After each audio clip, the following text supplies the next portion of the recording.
Nice of Jeff Hurst, the Trevor Brooking and Billy Bonds, and Paolo Di Canio, West Ham United. We celebrate our victories, we stick together in defeat.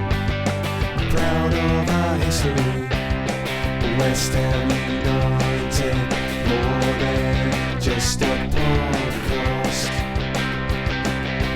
more than just a podcast.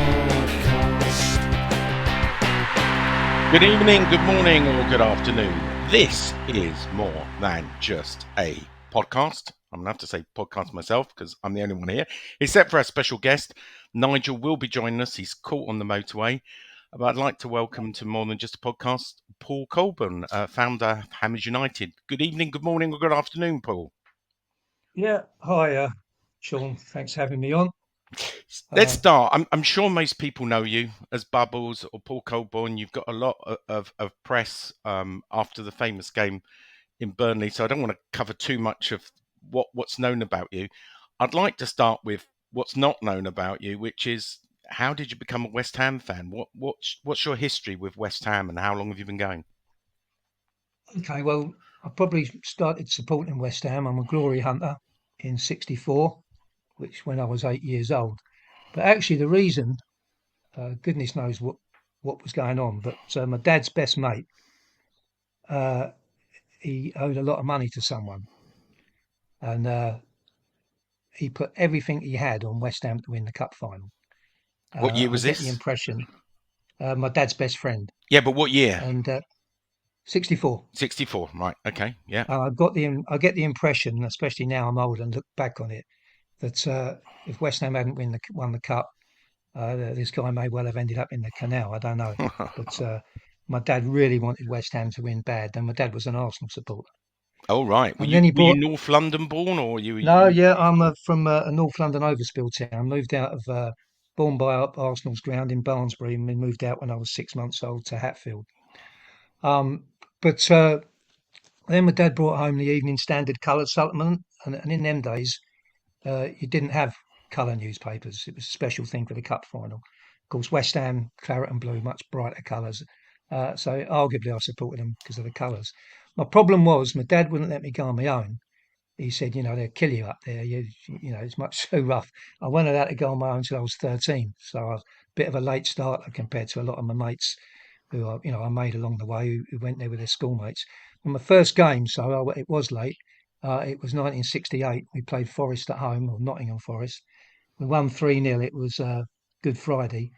My dad took me, and I reckon actually it must have been the corner of the South Bank and the West Side, but it was banged out. We got there late, but all the supporters sort of put me on the top of this wall with all spikes on it. All right. Straight away, there was an edge to it and an intensity, but there was a friendliness as well. I just fell in love with it. And then my dad tried to get me to support Arsenal, but I just wasn't having any of it. But then when I was 13, he let me go up on my own. So I suppose I started going most of the home games in about 69 and sort of 70, all the home games, started a few aways. And then by 71, 72, going just about every game. And I did that, I suppose, 45 years, I don't know. But I was still going pretty regular, sort of 50 years, really right up until the incident. I still go some away games, but I go to every home game in so much as I travel. That's only 30 miles, but I travel in to be on the manor with my mates because a lot of my friends, they come in from Southampton, Birmingham, but they won't go in the stadium. They don't like it. Yeah. So I watch it in the Lord Stanley with I know people the like Lord myself. Stanley. Yeah. Yeah, good pub, good West Ham family. The Sutherlands. I always say if Colesburg did barman or barmaids, certainly the bar staff in there must be the Colesburg equivalent. It must be the best in the world, I should think. A great pub, and I thoroughly enjoy watching the games in there. Well, thanks for that introduction. And as if by magic, Chefman, a.k.a. Nigel Khan, appears. Where are you? What are you doing? I'm in my shed.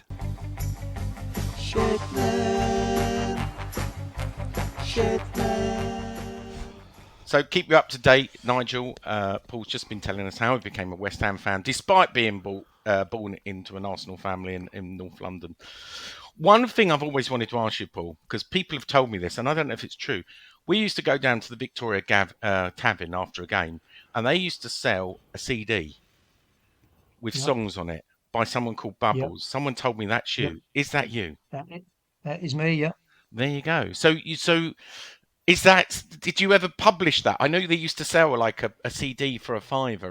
Was that ever published? Is Yeah. it I on mean, look, Spotify? I didn't do it to make any money. It's my mates all moaned at me to make one. So I got it was quite amusing. We went in the recording studio and they said, "Well, where's the music?" I said, "I don't need music." I had two mates with me who I beered up, and they just had to bang a few bottles about.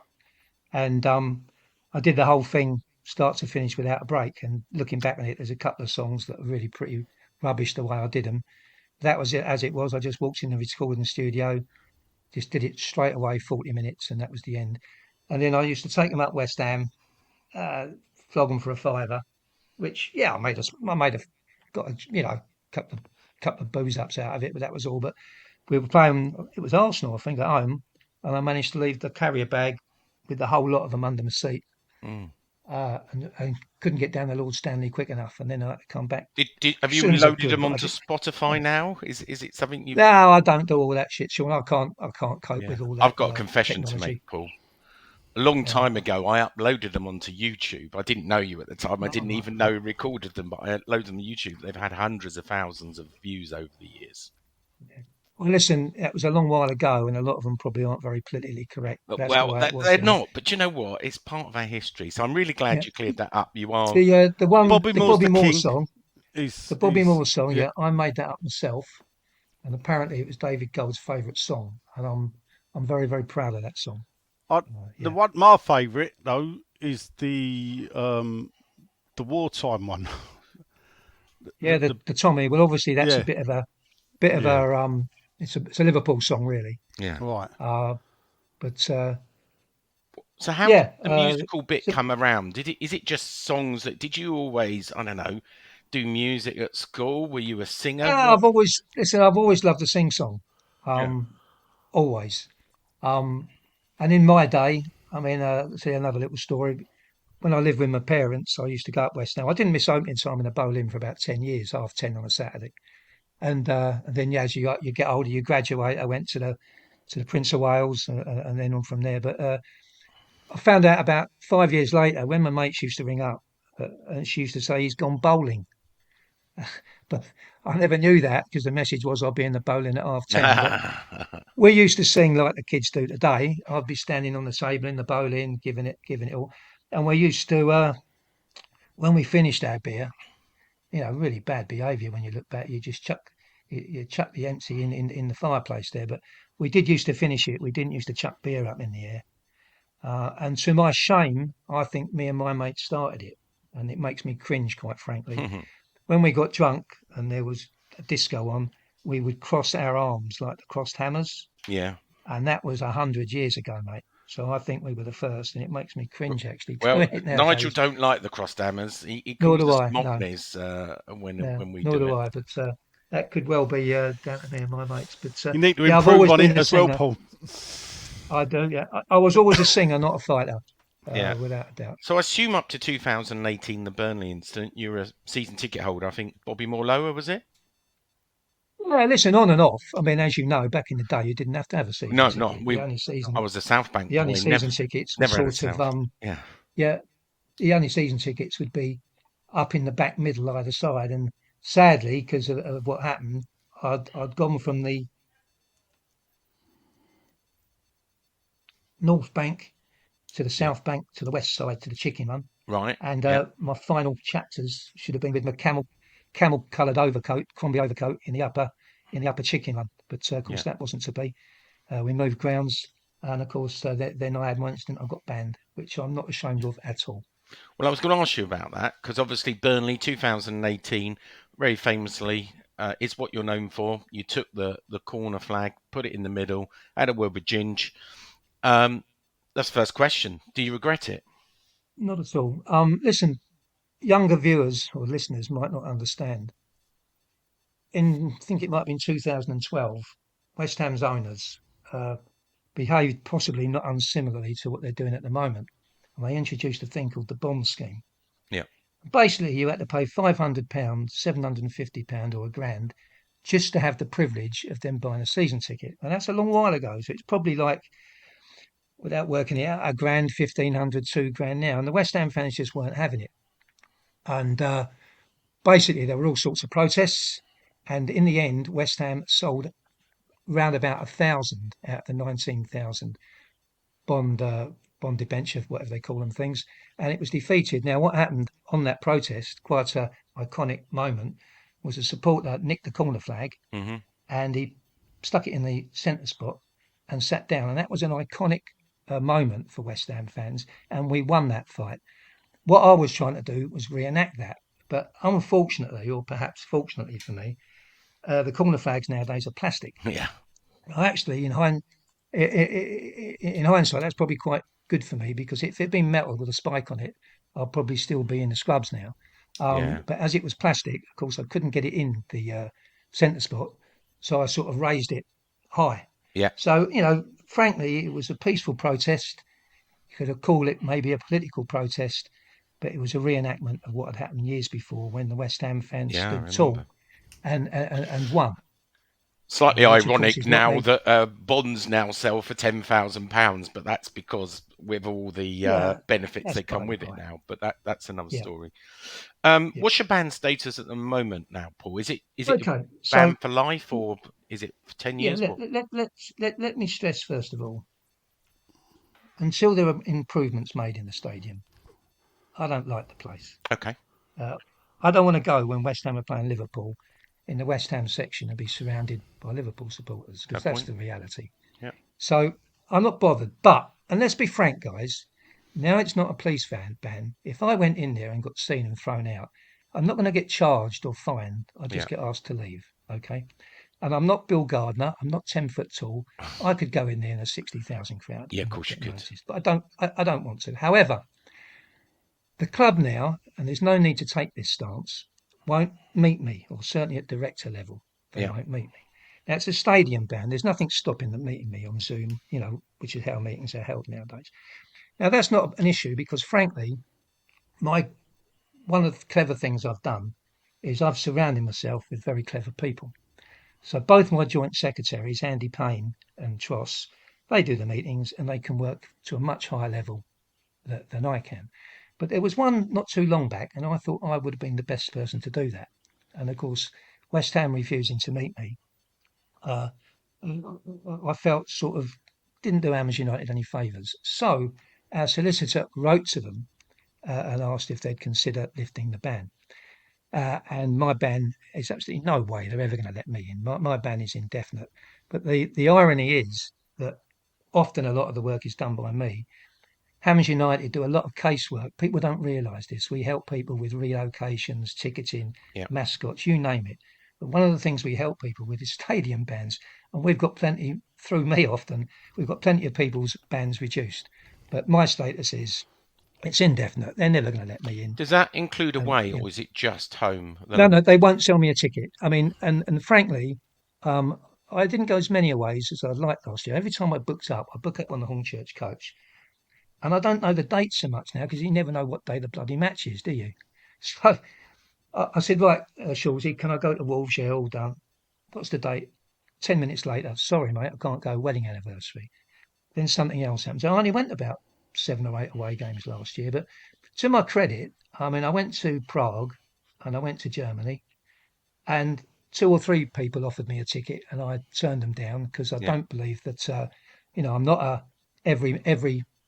every match person anymore, and I'm quite happy watching it in the pub. So I go probably half the away games, and I go all the home games, or certainly all the Saturday and Sunday ones, to the Lord Stanley, but not in the You're quite stadium. recognisable, but I assume the stewards on the away games don't give you any grief. Well, listen, I'm in the pub at. I was in the. It's a bit embarrassing sometimes, frankly. I was in the cricket club at Burnley. I Yeah. always try and go where all the away supporters don't go, but I didn't Yeah. have much choice at Burnley. Yeah. And Sheldon come up, shakes your hand, how are you, and all that, Yeah. which probably doesn't look too good to some supporters. He's never done me any problems. He seems all right to me. No, I've never got any grief at all. Yeah. Not at all. Good. All right. Well, let's move on to Hammers United and how that was formed. Obviously, it was formed uh, after the protest. I think it was in the Plaistow Working Men's Club, if I remember what you said at the time. We've met Andy Payne because he came on to talk Yeah, on this good guy. podcast some time ago. So can you quickly sort of give a summary on how it's formed and what its aims are? Well, it's a long while ago, but I think actually what happened was a lot of people were pretty pissed off with the way things were going at West Ham, and we decided to stop moaning about it and try and do something about it. So I got about half a dozen mates together, and then there's a few likely suspects on some of the forums. Knees Up Mother Brown is one of them. Started talking to them, so we arranged to meet in the Eddy, and about a dozen of us showed up. We thought, yeah, this is a goer. So we arranged another meeting in the Plaistow Park Working Men's Club, and I think about 130 showed up. A fella who I'd never met before, who is now my joint secretary, a brilliant guy called Tross. He made a hugely inspirational speech. He's out of Forest Gate. Used to sell newspapers on Upton Park Station. He's a proper local fella, but I don't know how he's got his education, but he's the cleverest bloke. Well, maybe he's up there with Andy Payne. They're the cleverest guy I've ever met. He made this speech, and it just sort of went from there. We got full affiliation of the FSA, which we thought was important. Yeah, it went from there, but it's really big now. I mean, I've been, I've been, we've got a lot on at the moment. I believe at the moment is the biggest challenge to West Ham's fan base since the bond scheme. I can't. I just don't know how to emphasise how major things are at the moment, how important to our fans. We are going to talk about that in a minute, okay, Paul, and we are going to spend a lot of time on that. But we've got 12 on the committee, but behind the committee we call it our think tank, and you'll know most of these guys. On our think tank are people who've been around the circuit many times. Some you probably get on very well with, most I should think. Others you might not get I on doubt so it, well, but Paul. you'll know No, them. Sean. No. you'll be surprised. Maybe, You'll be surprised, Nigel. all right, maybe Nigel will probably know them better, but you know where I'm coming from. Yeah. We've got legal people. Yeah. But we'll come on to that's what I want to talk about is this campaign. We'll come on to that. Yeah, we will. But we've managed to get, well, not we've managed, but we've been influential.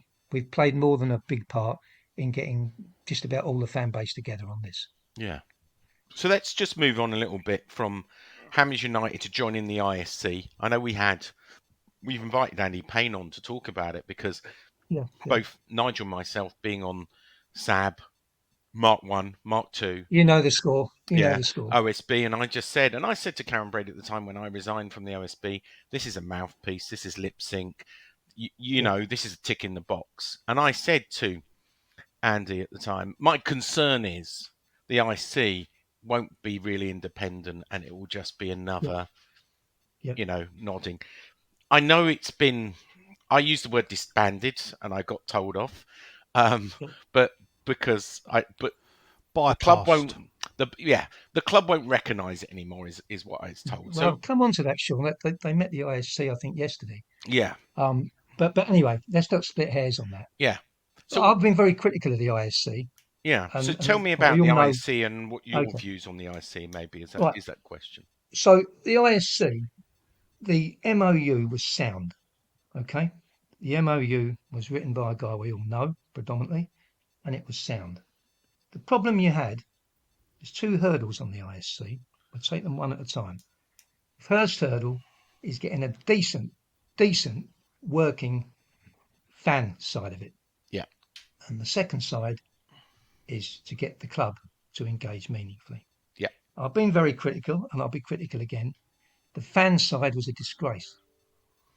There were some people, not all, that let West Ham fans down hugely.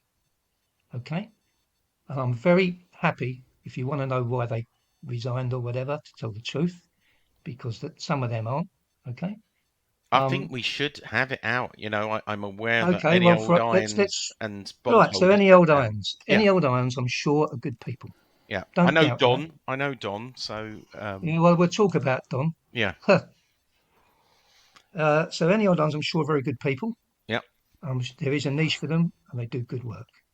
They should not be on anywhere near fan engagement. I don't think they ever disagreed with the club. They never, ever agreed with Hamnmers United. And Andy Byrne, who was our rep at the time, said, you know what, Paul? If Hamnmers United got every West Ham fan £1,000 cash from the club, they would oppose it. Mm-hmm. And they would have done. Now, I won't use names, but the Any Old Irons rep, I'll give you a couple of examples.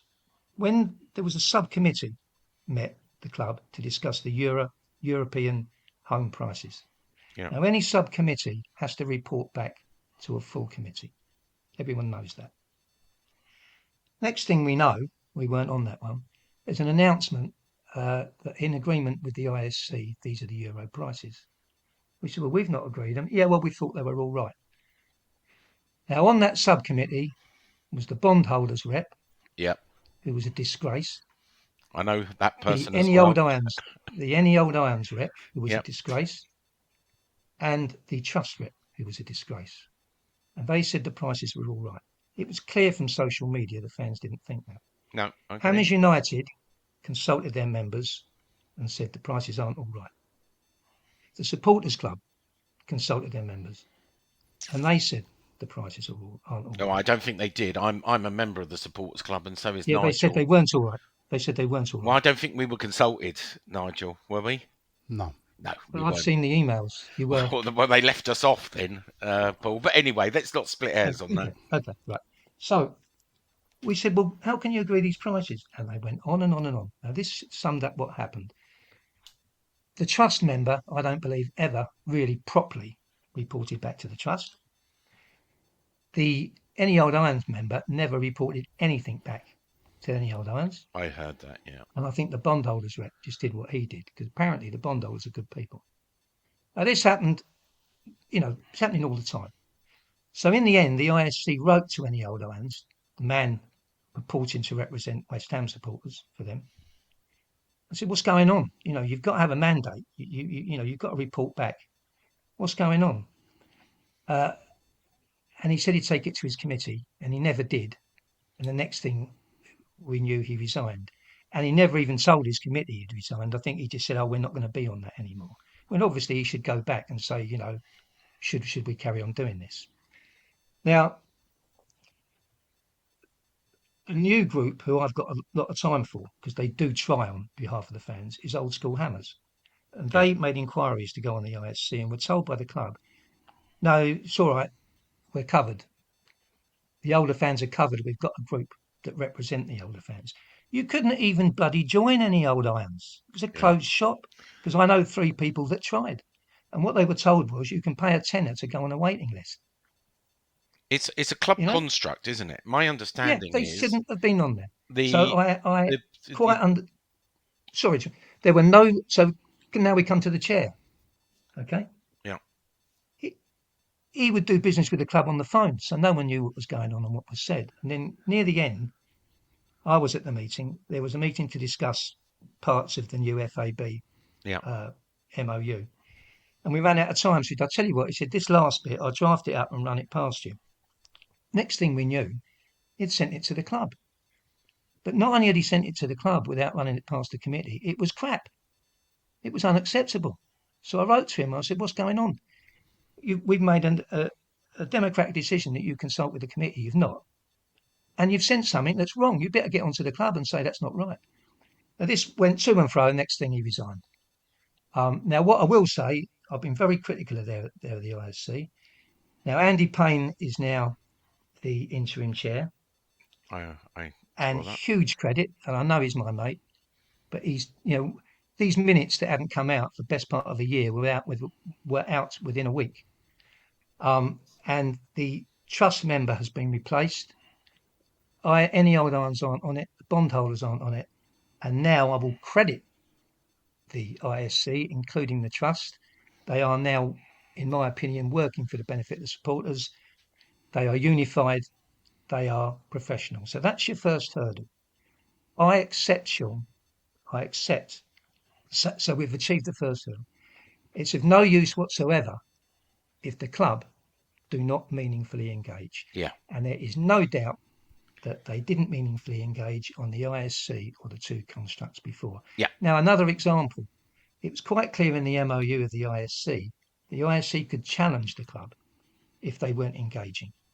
And Hamnmers United, it was me that did it actually at a meeting on, said we've got to challenge them. There it is in the MOU. They're not engaging. No support. There you go. Then I went to another subcommittee meeting 2 days later, and they're crying there because the club hadn't consulted about the wall. It was terrible. But now it is good, it is professional, and credit to all the ISC members, not just Andy Payne. But of course, now we've got the problem: will the club meaningfully engage? Yeah. So my understanding is the Any Old Irons. Funny enough, we had Lou on from Vintage Hammers, and he mentioned any old school hammers as well. And he left Any Old Irons because of disagreement, set up his own group. He told us, and I believe this is true, that it's a club foundation construct. So Any Old Irons is run by effectively the West Ham Foundation, Joe Lyons and That's his. correct. Yeah. So it is a construct. So of course they're always going to vote in the way of the so club. they shouldn't be on it, should they? Yeah. This is the whole point. And the bondholders, look, I know some of the bondholders, but when I was on the OSB and the SAB, and I'm sure Nigel will back me up, bondholders always did what was good for bondholders. Their main bit was they got a point where they used to meet with the club, the board in the old days, and that stopped. And their real thing was they really wanted to meet with the club separately. They didn't want to meet as a fan group. They wanted to talk about their issues as bondholders, and this is the only way they could meet the board. And my understanding, they were quite clear, is they had no interest in the larger fan base. They were only interested in what was protecting their bondholders. Sure. No, but that is the right of a fan group actually to look after its members in a way. The problem we had was we won't name him, but he just did what he wanted. Yeah, because he never consulted. We never Sounds consulted. like the same guy. Yeah, it is the same he never guy, consulted the bond. He never consulted the bondholders. I know I had a bit of a run-in with him one meeting when I actually said that they should scrap. They should have paid off the bondholders when we left Upton Park, gave them all the money, and because the bond was sold to rebuild Upton Park in light of the Taylor report in 1992. So and that was what the bond was to do. So therefore, when we left Upton Park, realistically speaking, this may be unpopular, but all bonds should have been repaid. And the club have to set aside the money. If you look at the accounts, it is. The club have to set aside the money in a bank account to repay all the bonds. Yeah. So the thing is, as you say, the bondholders, and apparently, well, again, no names, I'm told the chair is a lovely person, a very efficient person. But, what we don't know is, but then it was still on their watch. If the rep for the Any Old Irons and the rep for the bondholders and the rep for the trust wasn't getting back to them, it was on their watch. I mean, Andy Payne has done a most brilliant job, but if he wasn't keeping us in the loop, he'd be out within a week. It's as simple as that. But I do believe. Can you still hear me, by the way? Yeah, of course you can. Yeah. Sorry, my screen went black. I do believe that the bondholders still have the opportunity to meet the club on a regular basis, so they don't need to be on the ISC anyway. But I think that was part of the, I don't know, like the constitution, because remember, the bondholders, I believe, was set up as a separate company. I have got some of the documentation of when they set up the bond company and how it was put and what the club had to do and how it was put together. And a lot of what they get now was actually given to them after the failure of it. So when they realised the clubs, fans weren't buying it, they then gave them more to try and sell. I think the book was finally shut. I think it was 1994. I think that's when they finally gave up selling them. And it cost the club a lot of money. In fact, no, tell a lie. I think West Ham had insurance. It cost the underwriters a lot of money. I see, Sean. Before you draw a line under this, though, guys, please can I just make myself clear? Go The on. trust at the moment are working well for the fans, working well on the ISC. I'm sure Any Old Irons do great work with what they do, and I'm told the bondholders are great people. Yeah, I'm sure. But they're no longer on the ISC. I know So someone wanna that make- attends Any Old Irons meetings, and Yeah. she loves it, and it's done wonders for her as a social That's event. good. Yeah. And I think that's what it should be for. It is a social club. Yes. Yes. And you're right; they should never have been on the support, whatever we want to call it, the ISC or Yeah, whatever, yeah. because they were a social functioning club. That's right. That's right. Well, this brings us on really well to the next topic I want to discuss, which is the FAB, the Fan Advisory Board. Yeah. Obviously, in Yeah. comes Cat Smith, not met her yet. Told she's a hammer, unlike Jake Keefe, who was a self-confessed Yeah. Spurs fan. He's obviously gone off to Spurs. As I say, heard some good things about her so far, but I've not met her myself. Obviously, they're reforming this. Now, when you read the terms of reference, You which shouldn't say reforming, Sean. all right, creating, because the creation. ISC is still there. All right, creation of the Fan Yeah. Advisory Board.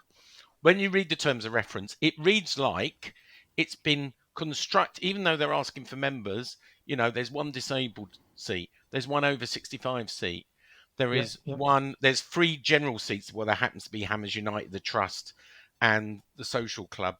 There is one for LGBT, etc. So they're making seats for the current membership. Yeah. No, not really, Sean. That's the way I read it. well- So I'd be interested to know on that To be terms fair, of reference. you're not wrong, but let me explain anyway. You've probably got to the right finish point, but let me explain. Anyone that wants to apply you can apply. Now I believe on your program the other week it was said that Old School Hammers are on it. Well, they're not on it, but they're applying, and I hope they get on. Well, can they though, Because Paul? they They've got to be Well, listen going to it. 18 months and have democratic elections, which is part of the Well, terms of reference. yeah. Sorry, go on. Well, Old School Hammers are just about at 18 months, and they do have democratic. Oh, okay. I democratic stand elections, corrected. Okay. Yeah. Now they wanted to come on before the 18 months and were turned down. And this is where a lot of the stuff came out about Any Old Irons. Yep. But I believe they're applying. But anyone has to apply. Now, the interesting thing is that had Any Old Irons applied, or should Any Old Irons apply, that's what I should say, should Any Old Irons apply, Yeah. they would have to meet this bar. And in my opinion, and I'm not on the panel, in my opinion, they would be turned down. Whereas on the ISC, of course, they weren't turned down. So it may be a little bit different, but some of the groups I'm sure will be the same. Yeah. I know enough about some of these groups, Paul, which I think you know, that some of them do not meet that bar at the moment, having constitutions, having rectified having proper elections. Well, it would be very interesting then, because on the panel, and this was what I had the bust up with, part of it, to do with that anyway, with the last chair of the ISC, which really was the final thing that made him resign. There's 3 on the panel. There's a club person, there's the FSA, and a third person. Now, I'm not sure if the third person is a secret or not, but just in case, I better keep that to myself. But the third person is someone from the fan base that's not directly involved with someone who's applying. So the club have not got a majority on that panel. So in the past, I've been on that panel for previous construct. So Yeah. I know the format, and Well, yeah. I think it's a bit different, Sean. I don't know the past, but I've not long known this guy that's going to be on the panel. But having known him a short while, I think he's a straight and honest bloke. Well, to be fair, when they did it before with the, a Right. club person, etc., it was, every application was considered on its own merits. It wasn't a Mhm. setup. There wasn't, you've got Well, to avoid these there are, people. I mean, for instance, they might be the most wonderful people in the world, but if they're not democratic and don't have meetings and all the rest of it, Well, they shouldn't be on. this is where it comes interesting, because when I read the terms of reference, and not to bore everyone, there's also Mhm. that you've got to share your demographics, and I wonder, I don't know whether Hammers United I'm going to stop you have there. gone That is why the ISC met the club a couple of days ago. right. Okay, because I was going Um, to think which of these groups and have their as far as demographics. and you have to bear with me here because I don't really understand it because Andy Yeah, Payne deals with it. yeah. But as far as I'm concerned, not just Hammers United. I don't know if it's all the No, groups, none of them but would have certain, had their right, demographics. but they don't have the demographics, Yeah, and that will not preclude any of them applying. I So was interested about that. Yeah, some of the things we've pushed back on, because Andy Payne as leader is a completely different ball game to the weak leadership before. I mean, I think I can say about this one, they wanted to knock off the away season ticket rep, and Hams United's view was that among the away season ticket holders are some of our most loyal, and that was unacceptable. yeah. I heard And this. we got the rest of the ISC to support that, and the ISC, in the new way that they act, were professional, they were unified, and what the clubs agreed to now is that the first meeting will decide whether or not there is an elected rep for the away supporters, and we believe that that will be carried. Okay, so that I think I'm getting that Hammers United will be applying for the new Right. kind of Well, ISC. we actually there's been no decision made because, frankly, uh, we've started to talk about it now because there's no hurry, Yeah, which might surprise you, but there isn't a yeah. hurry. It does surprise me, But but okay. the decision has to be taken by the members. Yeah, It's no, as too simple as right, that. too right. And it doesn't matter what I think, what Andy Payne thinks, or what our committee think. The members, 18,120 members. Hmm. I know I'm a realist. Most couldn't give a toss about fan engagement. All Yeah, they care about is who's lining up at left back. yeah. But the membership will have to decide whether or not we make an application. And will that be as Hammers United, or will it be as ISC? Because again, reading the terms of reference, if the ISC join, would you get one seat just in the general fan rather than? No, what will happen is that all the groups apply individually for themselves. It's got nothing Yeah, to do with the okay, ISC. yeah. So Hammers United would apply or may apply. The trust may apply. Ah, gotcha. I'm not going to say too much because it's not for me to say, but No, you will no, know fair enough. the trust at the moment are balloting, Yeah, and each group will decide whether to apply or not, or can apply, and if accepted, then they can make a decision on whether to go forward or not. That's another way yeah. you could do it. But it's got to be the membership that decides. It don't matter what I think or anybody else thinks. Paul, It's got to be the membership. is it right that the Football Supporters Association helped with the setting up of the ISC and liaising with the club, and have now done the same with the FAB? Would I be To wrong? be fair, there? Nigel, I think whilst I've been critical of the FSA before, um, they've done some good work towards getting it over the line. It's not been easy. And look, I can't remember all the full terms. That's what Andy Payne does, but it's not as bad as it could have been. God knows what it would have been like with the previous leadership of the ISC. And Ashley Brown at the FSA, he's been very helpful. He has. But my point of view is that they helped set up a fan construct. This is where I see it. Yeah, I stand on Yeah, the sidelines and I'm vocal, yeah, but this is yeah, how I see it. Here is the Football Sports Association helped set up a fan construct between the club, West Ham United, and the West Ham supporter bases, drawn up so it could be independent, one that the club will meet with. One that, in my opinion, the club were happy to meet with because they had their puppets on there and they had a bit of control. Now, there's been a bit of a role reversal. Now I see more actually standing independent away from the club and are getting more of a voice and having more control over the ISC. And the club are now then the club now go, oh, we'll have an FAB. We don't want to talk to the ISC, and set the criteria. So again, their puppets will be the people that line up. And that's why, Paul, I'm very vocal. I think no one in the ISC should stand for the FAB until this is sorted out. I don't think you're quite right. And I'll tell you why. The club will put people on there to suit themselves. There's no doubt about that. And I'm pretty sure I know who it's going to be. But they have to have a fan advisory board in place, Nigel, by the start of the season, whether they like it or not. So what would happen though if every fan group, sorry to interrupt, what would happen though, bearing in mind that they have to have one, what would happen if every group says, until you sort this concessions out, we're not going to stand? What would then happen? Well, that's an interesting angle, but I'll tell you what would happen. Instead of someone like Hamnmers United on it, that will do their best, I'm not saying will achieve, but will do their best to challenge the club, you will get a club stooge there instead of Hamnmers United. And they have to have a fan advisory board. So if none of the groups at all applied, they'll just pull 6 out like any old irons. But I thought they'd have to there you go, meet the criteria, which these people don't. Yeah, I'm not available. No, because no, they would just, in my view, just say, well, we've got to have a fan advisory board. No one's applied.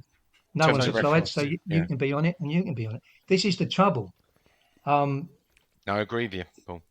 This is the trouble. Now, I'm a pretty militant guy, and talk is cheap. But God honest truth, you wouldn't believe the work that's going in at the moment. You wouldn't believe it on this campaign. But even I now believe that because there has to be a fan advisory board in place, that if Hamnmers United don't go on, the club will find a stooge to take our place and we'd lose our ability to challenge them. And the club then would probably try and say, well, we're trying to improve things for the support. Look at Hamnmers United, they've walked away. There's no denying, but if no all doubt walk at all. away, and this is where I come from, the all bit, not one. It ain't no good just Hamnmers United and then the trust go in and everything. And this is where I call on not Hamnmers United, I call on the ISC. You all walk away, and those that don't, and this is probably militant, should be then shamed as non-representative by the club. I get it, and listen, militant's my middle name, mate. Nigel and I haven't long known each other, but even if we disagree vehemently, I don't think we'll ever have a fallout because we're similar people and we respect each other. But I'd still say, Nigel, that you've got to be at the table. But on the other hand, where Hamnmers United may be unique amongst the other groups, we'll be at the table, but we'll be ready to go to war with lawful protest. If they don't take us seriously, I think you have got to be at the negotiation table. See, I used to believe that, Paul. I used to believe that. That's why I used to take part. But after the third or fourth incarnation of the supporters advisory board, I understand. It was just like. But actually, Nigel, I'm going to correct you there, because you did make change, and probably Paul doesn't know this. I invited you along to a ticketing subcommittee with Nicola Key once, and you came up with a suggestion of the 10% ballot so people got a chance, and that became policy and is still there today. So there was a small bit you did put in yourself. Is that true? Am I lying? That is, that is true, Paul. Well, I did come up with a 10% ballot, yeah. So look, I mean, I don't know yet what our committee's position will be. Yeah. I think now, I'm getting to my position now, finally. And I think we need to position ourselves as, I suppose, an independent democratic organisation which acts, what's the posh word, in a transparent way, having consulted with the membership, but with the backup of Yeah. lawful protest. Now, what I'll come on to is where it might be different. And listen, fellas, I'm not naive. I know what's happened before. Yeah. And I know it's going to be hard and we might not achieve.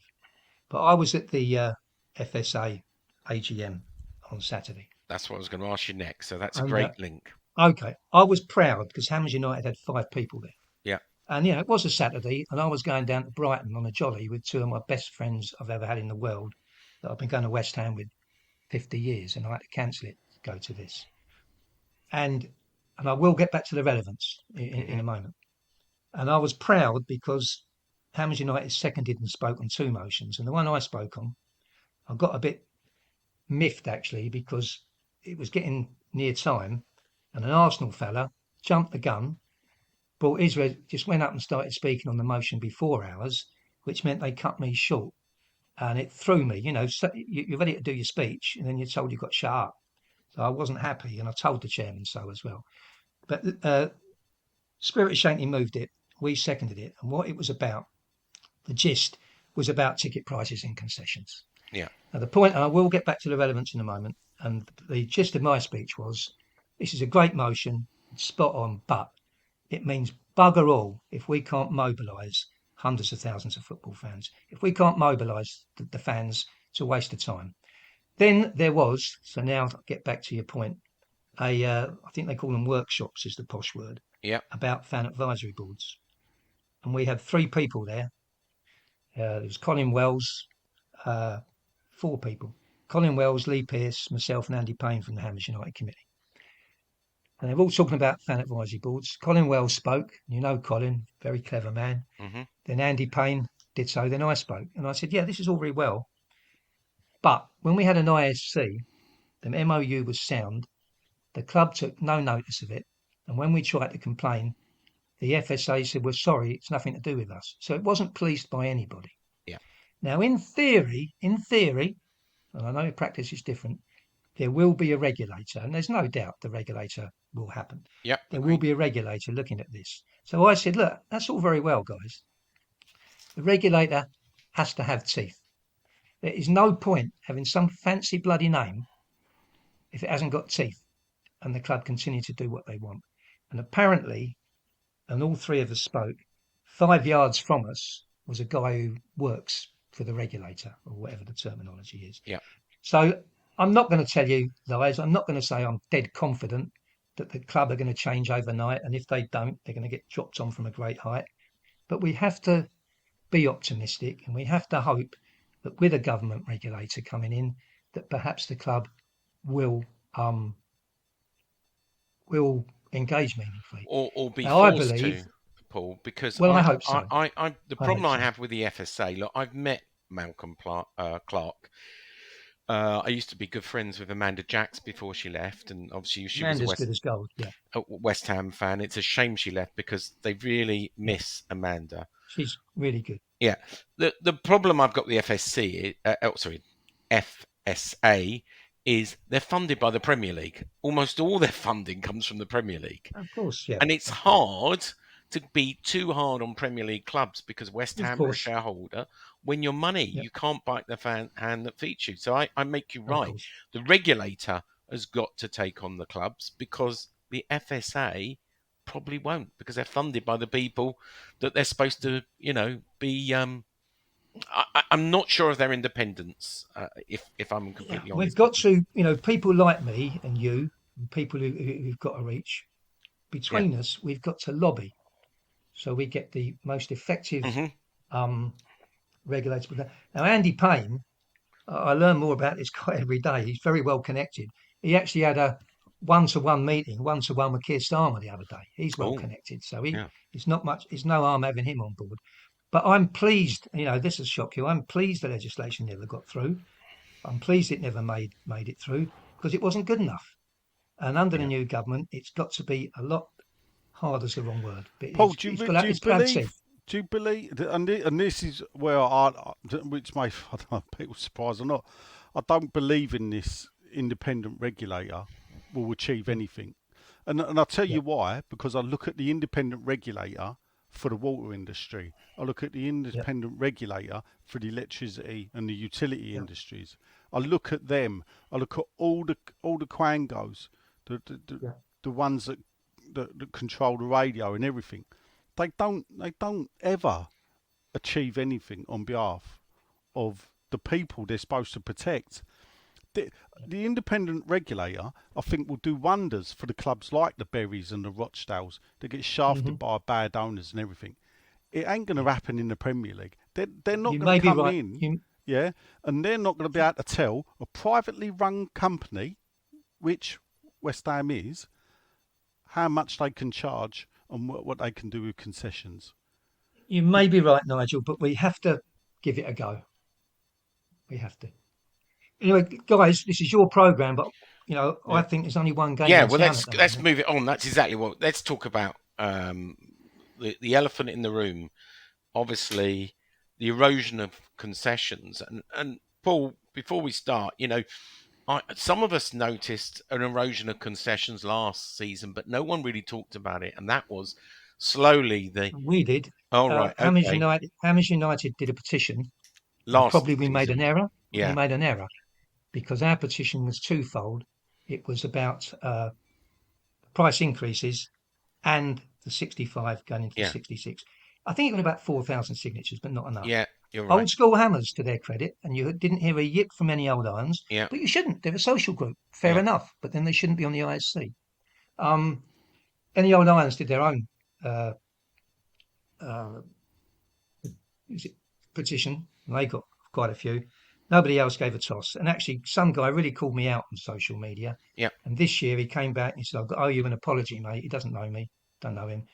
He said, "You were proved right because we did nothing last year and they've come for more this year. And I'll tell you now, I hope that we've done enough already.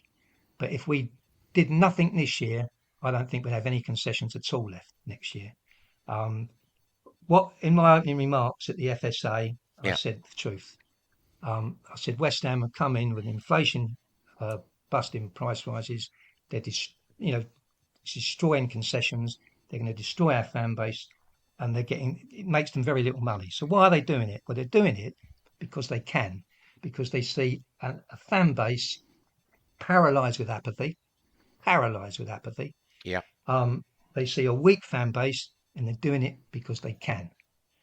Now we've been trying for some time now to raise awareness on this, and I have to say, honest guys, you can't imagine the man hours that have gone into this. And it's not just Hamnmers United; there are others on it as well. I've been genuinely surprised how bad it is, but we're starting to get there. But the amount of work that's gone in to even get where we are. But listen, there's only whatever anyone does, if we cannot rouse this fan base, and if we cannot raise awareness, our fan base is dead, gone, finished. And that's what's at stake here. And all of us, me, Sean, Nigel, everyone who cares in our own way, we've got to raise awareness. Because I don't believe people are saying out there, West Ham fans are selfish. They don't give a shit if it's not them. Others are saying, "Oh, West Ham fans are stupid. Don't they realise it's going to come their way?" I don't think West Ham fans are like that.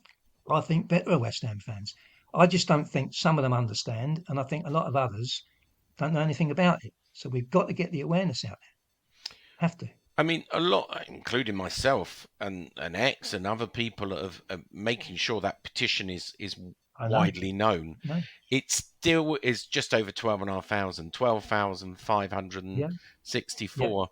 And I think you mentioned the word apathy. I don't understand why it has been widely shared on social media and Facebook, Instagram, I've thought about this, John, and I've been a bit surprised twofold, one good and one bad. I've been surprised at the lack of support for the petition, but I've been surprised at the massive support for the boycott of the Betway Cup. They sort of cancelled each other out, in my view. But let's look at it. Wolves got 15. So at first you think, "God, that's not very good." But I'm not saying all Wolves fans live in Wolverhampton. but Yeah. probably the vast majority do. So they go to work, Yeah. they go to the cafe, they go to the pub, they go to Sainsbury's, and they tell people about it. Our support lives all over the place. It is closed season. We Yeah. are going to be doing a massive leafleting campaign, which I'll come on to. And I think once the season starts, I hope, well, I'll go public. I expect to get 20,000. So we'll see where it ends up. But this Once is the season starts, I hope to get 20,000. sorry, Paul. This, I mean, at the end of the day, though, without laying cards down on the table, this is not Yeah. going to be won on a petition. No, Sean. Sorry, Nigel. Listen, it was never going to be won on a petition. No, and I think Frankly, I just wanted to say that because I see a lot of people no, getting a bit, What the, the fan back this, and I'm thinking yeah, you're no. missing the point. No, Yes, not at social all. media You're right. presence is good. You don't win it there. You win In it. the end, you need two things. Yeah. Well, I'll carry on anyway. You're quite right. What the petition did do, though, it's got me on all sorts of, I think these programs are called podcasts. It's got Yeah. the press interested in everything. Now, what we've not achieved yet, we've not got out the West Ham bubble. We've got onto the East London press, and we get Yeah. onto the Essex press. We've been on most of the West Ham programs like your own. And what is great is, it's the first time since I've been doing this sort of thing, it's the first time ever, possibly, you'll correct me if I'm wrong, all the fan groups, all the Facebook pages, all the podcasts, everyone is more or less on the same page. So that's a good start. Yeah. But listen, we've got to get out of the West Ham bubble.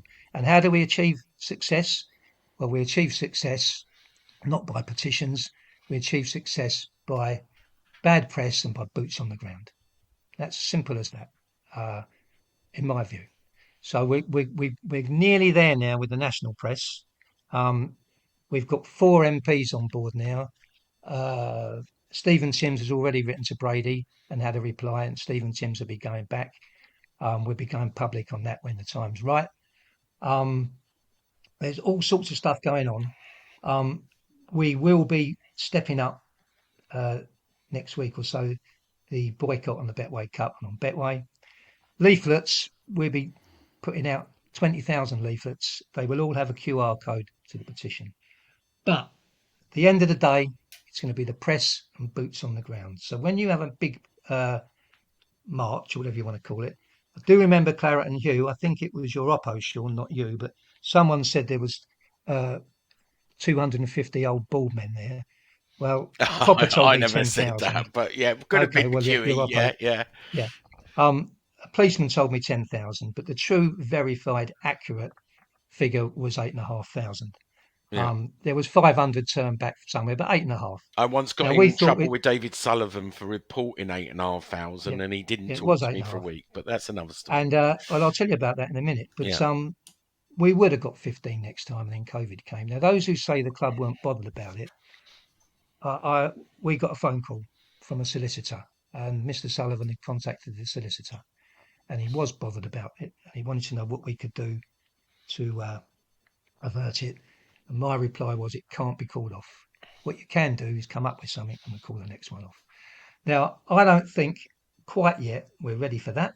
There will be physical protest against Aston Villa, and that's all I'm prepared to say at the moment. There will be physical protest. But when you do this sort of mass protest, it's not something, I mean, I would prefer a spontaneous protest when all the fans just go over the wall. Times have changed. They need someone, unfortunately, it seems, to hold their hands and organise things now. And frankly, we're arguably the only people that could achieve that. I don't know. So what we've done, when you do it, you can't go through Sheldon and people like that. No. There's a specialist football unit, not football, there's a specialist unit that Protest deals with unit. protests. Yeah, there is. Yeah. And you've got So to apply. we've been in touch with them, and we've said, look, we need to set up a meeting because we are now looking at a form of mass protest, and we need to talk to you about that. But I'm not going to say when that's going to be. We've got to be ready. Paul, what does success look like for you? Right. So we for people who haven't signed the petition, if you Google, I think petition against season ticket price rises and changes concessions, or West Ham petition season ticket price, you'll probably get it, and get it up to 15,000. But the club made a statement a week ago or 2 weeks ago saying, that clarifying a couple of points. Can I come on to their statement then? Yeah, Sean? go on. Baroness Brady said there'd been a small uplift in prices. And I would suggest that was Yeah, that was disingenuous and misleading. I mean, we know that was they're a now rubbish between words 6 because and some 40. people got 11%. I think Nigel's went up by 11%. And obviously, the changes to concessions, which we know made a mockery of affordable football. And I can share that. I'll go through it word by word almost. I can tear her open letter apart. It was diabolical. But what do we want? We want a complete reversal of the changes to concessions. A complete reversal. Concessions and price rises, because a petition calls for both. Yeah, a complete reversal of concessions and a relook at price rises. That could have been worded better. Yeah, okay. I don't think anyone would object if they put the price up something. Now, can I come on to something now? Go on. West Ham, I don't know if you know this, but let's compare West Ham's income to Tottenham's, which I believe you referred to in your last programme. I did, yes. Okay. So let's look at commercial income. Are you aware that in the last 10 years, West Ham's commercial income has gone up from 20 million to 48? So West Ham's commercial income has gone up 28 million quid. Yes. In 10 years. Okay. Okay. Yep. Tottenham's has gone up 172 million. Correct. Okay. That's not ticket prices. That's commercial income. So I would suggest to West Ham, okay, that possibly to cover their incompetence and their greed, that instead of exploiting the fans' loyalty, that Mr. Brady and Mr. Sullivan and Baroness Brady get going and do their job and sort our stagnation of sponsorship money out. Now, another thing I'd like to come onto, please, Sean. Yep. Matchday income. Tottenham's prices obviously are more than West Ham's. There's a lot of teams whose prices are less than West Ham's, but Tottenham's are more. They are. Obviously, the matchday experience. 118 million from ticket sales is that's where not correct, Spurs are. actually, Sean. Well, it is. I'm looking at their counts right now. I'll put you right, mate. Go on. I'll put you right.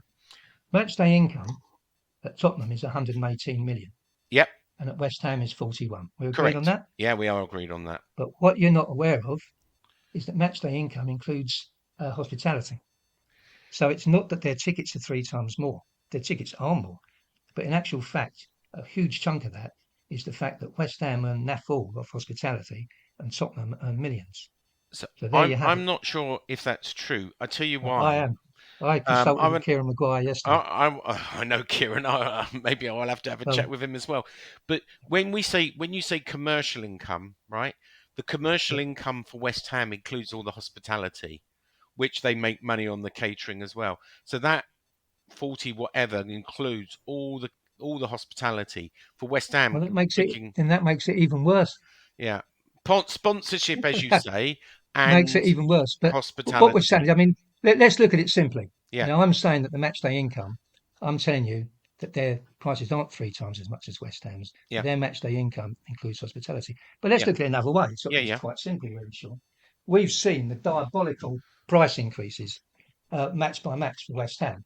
Yeah. But if we look at a middle ticket, we see the price for Man City game is, let's have a look, something like 85 quid at West Ham.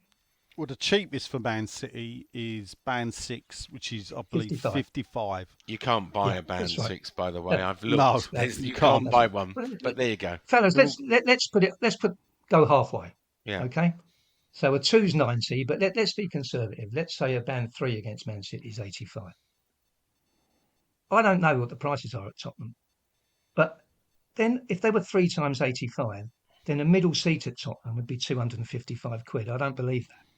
So looking at it a different way, the ticket prices at Tottenham are not 3 times that at West Ham. And I'll say it again, the Spurs income has gone up 172 and West Ham's has gone up 28. And it's just incompetence. They've not done their bloody job. And so what they're trying to do to get a few quid back is exploit the loyalty of our fans. And it's just not acceptable. It's not acceptable. No, you are right. I'm looking at 2000 Tottenham Hotspur matchday tickets category A, which includes Arsenal, Chelsea, Liverpool, Man City, Man United, Newcastle. This is 23, Not West 24. Ham, though. Not West Ham. An adult ticket is between 65 and There you go. £103. So it's not 3 times. So it's not 3 times. You're right. No, nowhere near. And also, you know, you look at some of the other clubs. I mean, someone put Ipswich's prices up and nearly fell off my blooming chair. So yeah, it's let's get it right on the ticket prices. And And let's get another this thing, right. Let's get this right while we're doing it, yeah? Because I've got all Yep. Tottenham stuff. I've got all the clubs. Tottenham's for category A. Cheapest adult ticket I've got here is £71. This comes from Tottenham's. Yep. For a senior citizen, £35.50. So What about the kids, Sean? the kids Sorry, here, Nigel. £35.50. So the kids and the senior citizens, near enough pay half price. So an £81 ticket, this is category A, an £81 ticket would cost a junior £40.50p. Affordable family football at West Ham. Yeah. There you have it. Paul, you might know this, especially if you've spoken to Kieran, and I haven't done the research myself yet. But one of the pieces of feedback from my sources I've been given is, well, all Premier League clubs are getting rid of concessions long term. Now, that's not a reason to do it, but do we know? I heard that Tottenham were going to try and do it next season. I don't know if that's true or not. I heard Villa were going to do it. Do Hammers United, or how many others have done it or intending to do it, or is West Ham one of very few? No, West Ham, I don't know, is the quick answer. Obviously, we're making it our business now. We are working very closely with Liverpool, Everton, Tottenham, Forest and Wolves, more than the others. But, you know, there's little doubt, there's no doubt the Premier League teams are in collusion with all this. And they probably didn't think that the fans would do the same. But the fans are starting now to work very closely together. But I don't know the answer. My guess is they're not all. They haven't all yet attacked concessions, but certainly I think that the majority have. A worker at West Ham in the ticket office, when one of my members rang up, said, well, they are all going next year. Now, I think that was a slip of the tongue. West Ham's official position is that no decision. They haven't made a decision. Yes, I got told the same. Decision has been made for next season. I don't think they have, but I'm pretty damn confident that if we'd have took this line down and there'd been no fuss and no campaign, there'd have certainly been an attack on the concessions next year. And even what we've achieved so far must hold us in good stead. I make you right, Paul. I think their plan is, and I've called it even the social cleansing of the lower tier. I'm in the lower tier. That really they want to sell the lower tier to the tourists to get the maximum amount of money in the club shop, max amount of money by selling them game by game, and the corporate brigade. They want to move the legacy fans, if you want to call ourselves that, into the upper tiers, where they want to call it the new, and I know this is a term they've used, the new family stand, but it's in the upper tiers. I know Nigel's there. I've got no interest in to go into the upper tiers myself. I'm quite happy in my new chav corner in the West Stand right next to the away fans. And I want my son, who turns 18 later this year, to carry on and to get his under 21 ticket next season. And I've asked the club particularly for clarification on that, and I'm told as long as he doesn't break when he goes off to university, he will be able to carry on all the way to he gets to an adult. When you're already the thing is, and this thing, if you're already in that seat and established as a concession, they're not clearing you out. It's the new concessions. Well, for now, Nigel. For now. Now, one last quick thing as well, Paul. I don't know if you've noticed, but obviously we've got these categories C, B, A, double A. I know. And there's a triple A. Now, triple A is one game, and that's Liverpool. That's when they play Canning Town, that is. Well, yeah. So, and this is how I read into it, into the triple A ticketing. Yeah. Triple A ticketing is the club openly admitting, without saying it, we're going to sell tickets to more tourists, because because they've only picked the Liverpool game. Liverpool is not. You would not say West Ham's got a big rivalry with Liverpool. So No, I would expect Triple Eight to be Spurs, Arsenal, or Chelsea. yeah, Yeah, yeah, because of the London rivalry. But no, they've gone for Liverpool. So what that tells me is they know that's a tourist game. They yeah. are almost admitting we're going to sell tickets, and they know the tourists will support Liverpool. It's an open invite for tourist Liverpool fans to buy tickets in the West Ham end Yeah, yeah. because It's but heartbreaking, the mate. club don't care because they're going to charge them the most money to have just that Liverpool game. That 130 quid is my estimate. If they put up every category by 10 quid, which would mean the highest Yeah, you're ticket right. will become 130 quid. so come the heartbreaking. Liverpool game. Really, something needs to be done with the spirit of Shankly to highlight what West Ham have done here with this triple A category, because it you It's know, heartbreaking, and we know what's going to happen. And I think you guys, I know Nigel is. I don't know about Sean, but you probably are as well. You're East End people, he's not. and your families would have probably go way, way My back. family's East End. I'm a Surrey boy. Yeah, One little well then, bit of it. yeah. So they go way, way back. And what's going to happen is it's going to come to a stage when a member of the family wants to take the son or the grandson or the Yeah. granddaughter Yeah, no, I or the agree. daughter, and the families will do it. One thing I made on another program, which I think is a fair comment, is that I don't think you can put a price on a fan base because I think a fan base is No. priceless. Yeah, agreed. But if you really are, which I'm not suggesting you guys are, but if anyone really is that shallow that all they care about is pounds, shillings, and pence, well, how many points can a passionate fan base win you? You know, I remember I'm a bit older than you guys, but when we played QPR in the quarter final in '75, we wouldn't have got through but for the fans, or Coventry in the semi-final when we got to the League Cup final, Yeah. or Villa in the quarter-final when we got to the FA Cup final against Arsenal. How many points can a fan base win you? How much glory can a fan base win you? You know, they talk about a product. Well, Newcastle may go along the same lines, but at the moment, you know, would a player rather come out at St James's Park? You know, they won them points at the end of last season. They did when they had all their reserves playing. And God knows what our stadium's going to be like, filled with tourists. So what's going to happen to the product?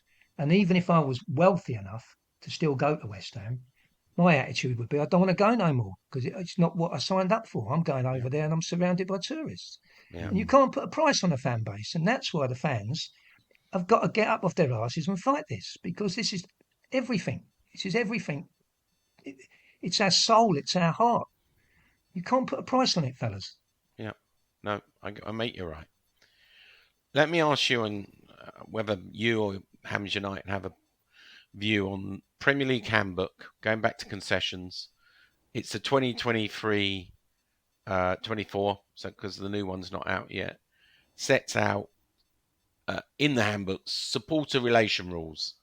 And rule R 6.5 says Premier League clubs should adopt a system of concessionary ticket pricing tailored to the needs of the local community. Are you aware of that rule, Paul? I have to say, no, I have to say, Sean, I should be aware of it, and I'm not.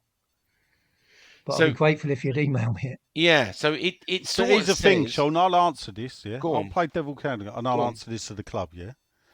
Yeah. So it says here, tailored to the needs of the local community. Yeah.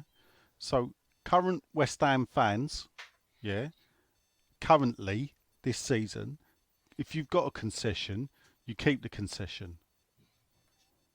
They will class that in that bracket. This is how the club will class it. Well, we're looking after the current fans. Might not use the word local, but they're saying we're rewarding the current fans. It's the new ones. And that is how they will get around that. And this is where I come back to I can't see the FAB ever, not the FAB, the football regulator, ever cracking down on her. Because wording is very vague. And there will always be wriggle room. And that, so anyway, we could talk about this all night. I suppose what call to arms, Paul. We've been talking for over an hour, and we're very grateful you've given up your time this evening. What can people do to help the cause, either the Hamnmers United cause or the fight against concessions? I think the most important thing, and it doesn't need a lot, that people should do is spread the word. Tell all their friends, but go out of their way to tell their friends. I don't live in the East End, but anyway, when I see the odd West Ham fan in Welwyn Garden, Nigel will tell you there's not many. No. I capture them and I start talking to them. If we can't raise awareness, we're beat. We've got to. I don't believe there's a West Ham fan wouldn't get behind this campaign if he understands it. So we've got to spread awareness. But obviously, if anyone wants to give us a hand giving out leaflets, please do against Villa. We will be there at the Betway Cup. There won't be many of us because obviously everyone's boycotting the match, and none of our committee live nearby, so it's asking a lot. But we will be giving out leaflets there. I'll be coming down. But against Villa, there'll be a lot of us, and the leaflets will have a QR code direct to the petition, and that we hope that they'll start improving awareness. But when the call to arms comes and the protests do come, it's just not good enough to say, "Oh well, I'm going to get another pint because it don't affect me." This is our fan base. This is everything we've got at stake, and it's no use next year saying, "I wish I'd have done something."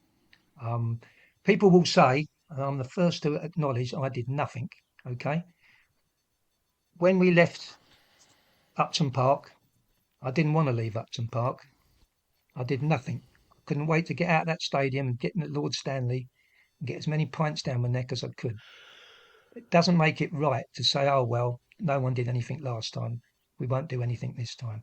Yeah. Every single West Ham supporter's got a part to play here. Get on board, but spread the word. Tell your mates and tell your friends and tell everyone. And it's That's the not most just important thing. as I've pointed out to a few people. It's not just signing the petition and getting your mates Of course, petition. of You've course. got to click the email afterwards. If you do not verify it by clicking the email, Yes, it does not yes, count, and that's a lot of yes. people forget that. You don't It need also to puts. donate. You No, don't need to that's right. share it. You can ignore that, but It's you have to crap, click. Sean. I mean, you go on it. The first thing it does is ask you for money, Yeah, which you don't have to give, obviously. I rang. We're really getting on. We've really got alliances all over the place now. And I rang the guy at Norths and said, "What petition did you use?" They used the same as us. yeah. Um, it's something we need to look at in the future, and I don't know any other way, but it is not good, and I'm sure Pen that and we've paper lost at a the lot of people. ground never let me down, Paul. What was that, Sean? Pen Nigel? and paper at the ground. Yeah, listen. I managed to collect 4,500 signatures across 3 games, including one in the snow against Man United, to show fans against the move. That was in, blimey, late 2010, and then about a similar amount, I think, when I was part of Whose View, when we were I getting went through the crowd on votes. my own Yeah, some years ago with a petition about the board. I only got to about 2,000.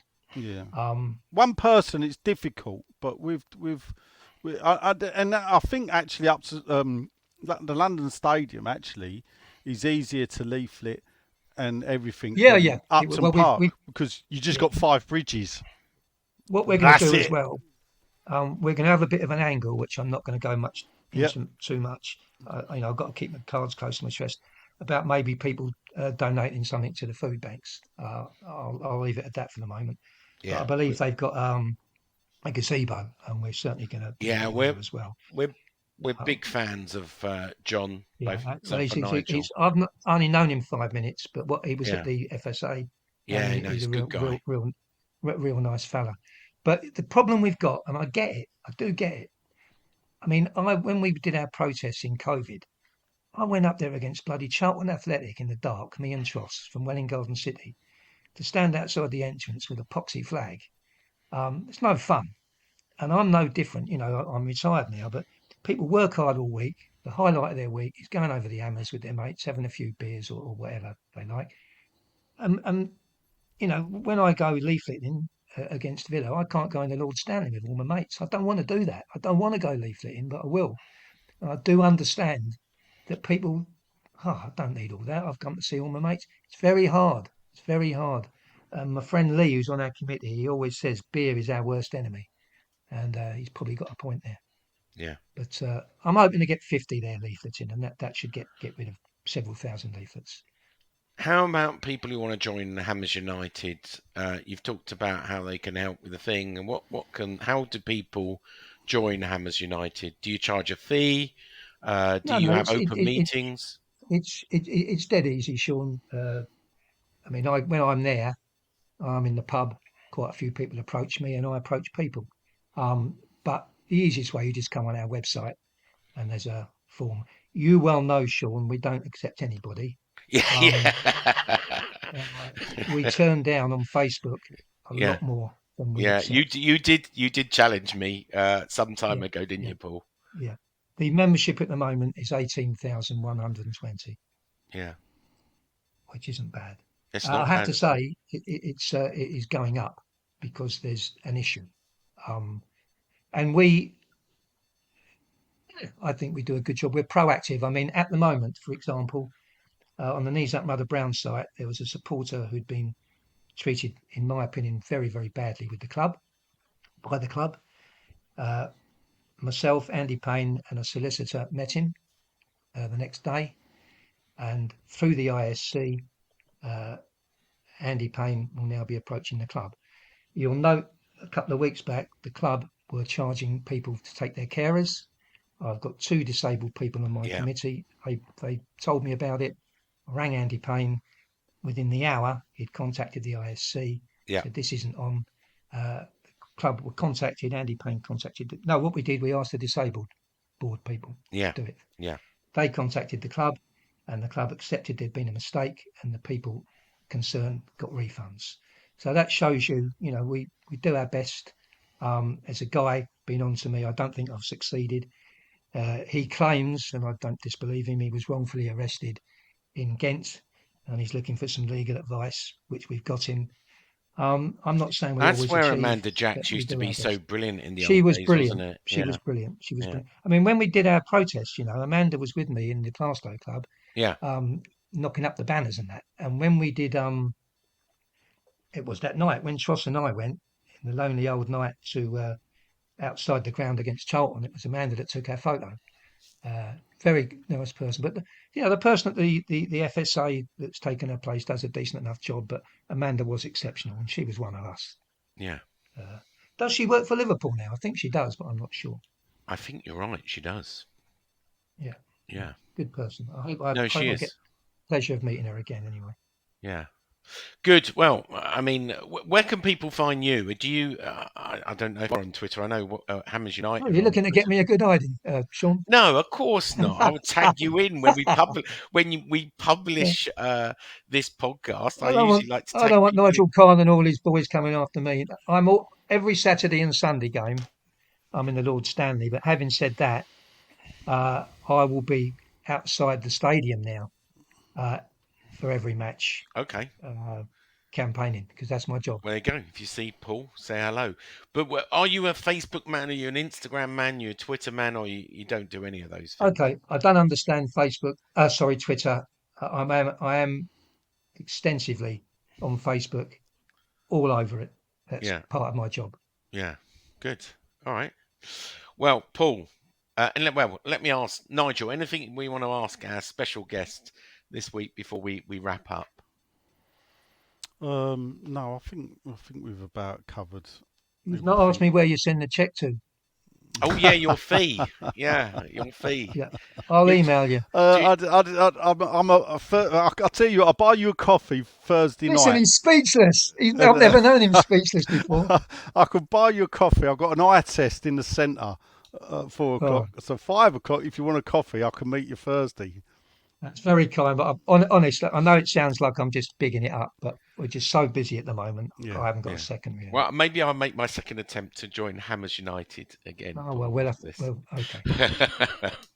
Anyway, Okay, guys. Well, thank you very much for having me on. no, it's been Please, a delight. like every West Ham supporter, you're West Ham supporters, but you've got a big reach. Do everything you can. We will. We'll all do what we can and see if we can get this resolved to the benefit of our fans. Thanks, Paul.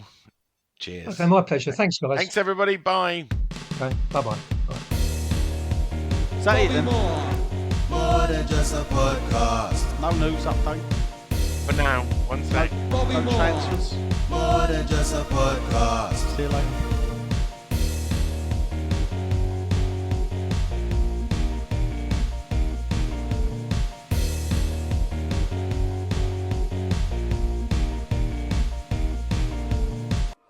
Well, this one's for Bobby Street and Bimbo, two top geezers.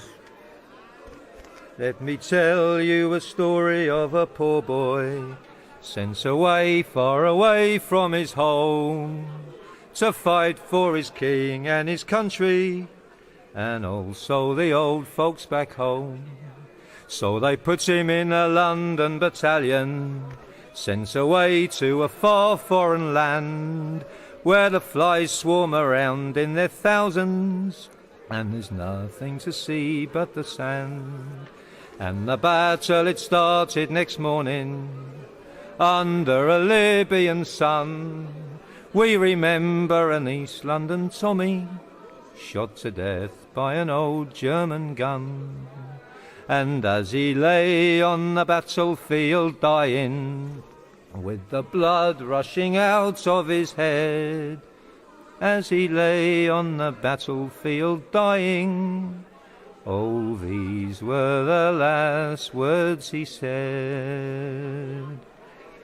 Oh, West Ham United are my true love, I have followed them home and away, on the North Bank, the Shed and the Paxton, until now it's my dying day.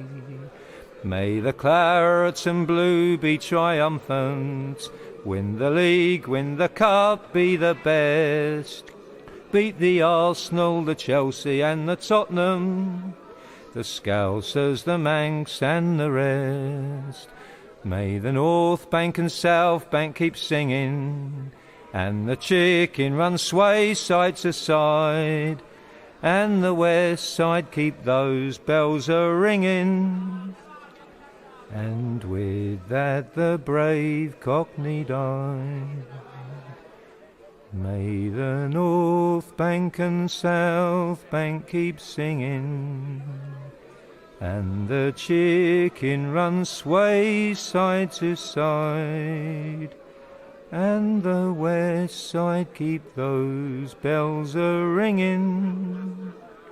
And with that the brave Cockney died.